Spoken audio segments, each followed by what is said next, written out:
preceding film of this series, we saw that people are interested in themselves, that we can be more effective as salesmen when we remember 5 points of interest to man in his relations with others.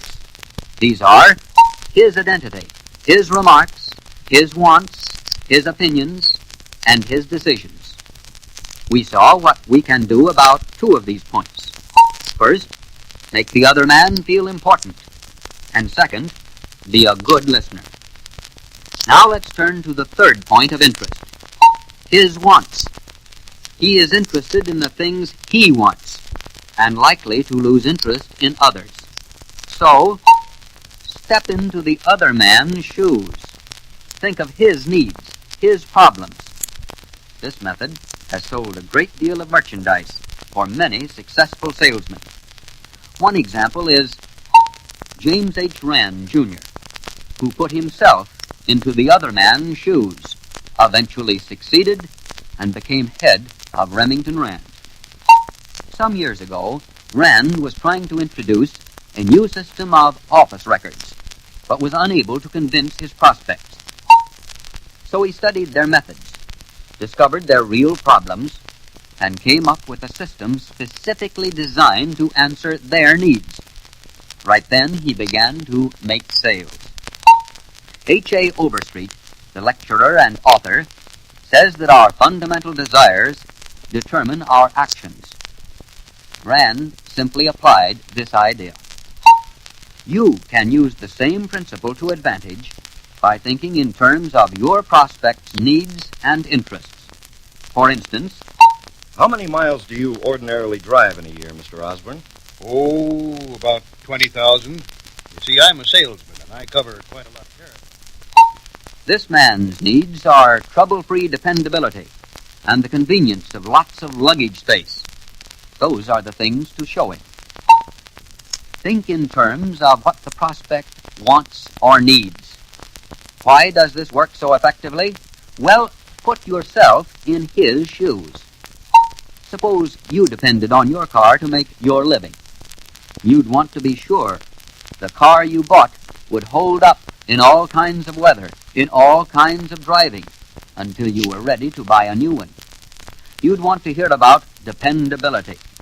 And you'd want a car with lots of luggage space, convenient to reach. If a salesman can show how his merchandise will solve the prospect's problem, he won't have to sell. The prospect will buy. So, understand the prospect's wants and needs. Put yourself in his shoes. The 4th point of interest to every man is his opinions. He doesn't like people to disagree with him. And so, if you want him to remain friendly, answer objections with yes, but. The only way to win an argument is to avoid it. You can usually do this by admitting the good in any reasonable objection, then proceeding to give the reasons you feel may outweigh the objection.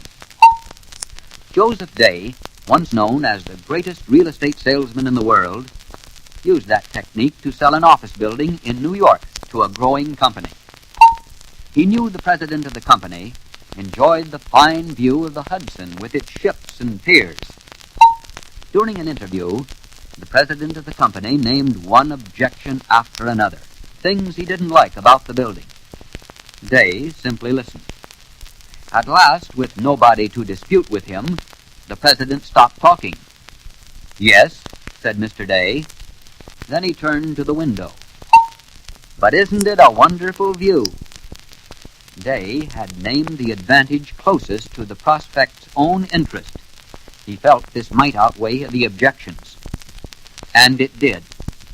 He made the sale by answering objections with yes, but, thus avoiding an argument. Dale Carnegie, the author and lecturer, says that each contestant in an argument ends up more certain than before that his opinion alone is correct. And that is the reason you can't make sales by arguing. You may be able to win an argument, but you have made the other man feel inferior. He'll resent your triumph, and most likely you'll lose the sale. So to avoid argument, answer with yes, but. Notice how it works in this situation. Here are your cigarettes. By the way, if you smoke a pipe at times, you might be interested in our special blend. Try the aroma. I don't like a pipe. They're a lot of trouble. Besides, you get caked up and smelly. Here is the making of an argument, but let's see. You're dead right. Some pipes sure do smell. But just get a whiff of this pipe. Smells good, doesn't it? Yes. It's just a matter of keeping it clean. That's easy when you use the right tools. There's nothing so nice as relaxing at home with a pipe. He answered with yes, but, and made the sale. The way to turn objections into sales is to avoid argument. This means respect the prospect's opinion. Agree with any reasonable objections. Then state the advantages, reasons why he should buy. In other words, answer with yes, but. The fifth point of interest to man is his decisions. He wants to make up his own mind. In order to influence him to make his decision in your favor, you must get agreement.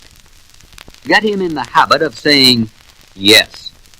This is one of the oldest and best proved methods of winning a point, or getting an order. In fact, it goes back to the ancient Greeks. Socrates changed the course of human thought. 23 centuries after his death, he is still honored as one of the wisest persuaders who ever influenced people. His technique was based on getting a yes, yes response. He asked questions with which his opponent would have to agree, one yes after another, until, almost without realizing it, his opponent found himself agreeing with the conclusion he had bitterly opposed a few minutes earlier. Here's the reason this works so well in getting favorable decisions. When you say something to which your prospect has to say yes, he is in a forward-moving, accepting attitude. You set his thinking in the affirmative direction. It's like the movement of a bowling ball. Once started in one direction, it takes some force to deflect it. On the other hand, if your first question is one to which the prospect answers no, it's hard to get him switched over to yes. It's like trying to blow that bowling ball off its course. So, throughout an interview, get your prospect in the habit of saying yes. Present your suggestions in such a way that you'll get agreement. For example, I understand, madam, that you have a son and daughter in high school. Why, yes, I have. there's one yes answer right at the start. I suppose they have quite a lot of homework to do? Yes. Another yes. Say things they can agree with. Ask questions which they will answer with yes. Set their thinking in the affirmative. Follow the same technique when you get into specific discussions of your product. And then when you ask for the order, it will be much harder for them to say no. People like to feel they are making their own decisions. When you plan your interview so you'll get yes answers, you are helping to influence them toward a decision in your favor. The key to handling people, they're interested in themselves. They are easy to get along with, to influence, when you remember their interests. 1. Make the other man feel important. He likes to be known and appreciated. Show a sincere interest in his affairs. 2. Be a good listener. Everybody likes to have an audience. Ask questions, then listen. 3. Step into the other man's shoes. He is interested in what he wants. Put yourself in his place. Think in terms of his needs, his problems. 4. Answer objections with yes, but. Avoid argument by respecting the other man's opinion. 5. Get agreement. Get the prospect in the habit of saying yes. Constant practice of these fundamentals, day by day, in all relations with others, will make any salesman more effective, improve and greatly enhance his ability to make friends, as well as his ability to make sales.